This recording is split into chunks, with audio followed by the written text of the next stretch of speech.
America Israel మధ్య విభేదాలు బగ్గుమంటున్నాయి.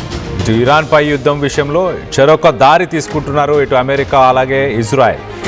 ఇరాన్తో deal కోసం ప్రయత్నిస్తున్నాడు ట్రంప్. కానీ ట్రంప్ విధానాన్ని నెతన్యాహు తప్పుపడుతున్నాడు. ఇటు ఇరాన్ ప్రభుత్వాన్ని పూర్తిగా కూల్చాలనేదే నెతన్యాహు ప్లాన్. కానీ అమెరికా తరపున ప్రస్తుతానికి చర్చల కోసం రంగంలోకి ఇటు వైస్ ప్రెసిడెంట్ జేడీ వ్యాన్స్ దిగాడు.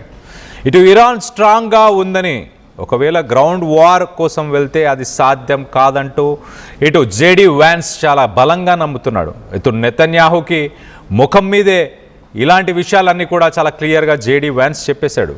ఇటు జేడీ వ్యాన్స్ తీరుపైన ప్రస్తుతానికి ఇజ్రాయెల్ అసంతృప్తిగా ఉన్నట్టు తెలుస్తుంది.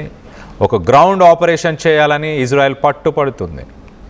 గ్రౌండ్ వార్కు ట్రంప్ సస్యమీరా ఒప్పుకోవట్లేదు. ఇటు జేడీ వ్యాన్స్ ద్వారా ప్రస్తుతానికి చర్చలని జరపమంటూ జేడీ వ్యాన్స్ని ముందుకు తీసుకొచ్చే ప్రయత్నం చేశాడు.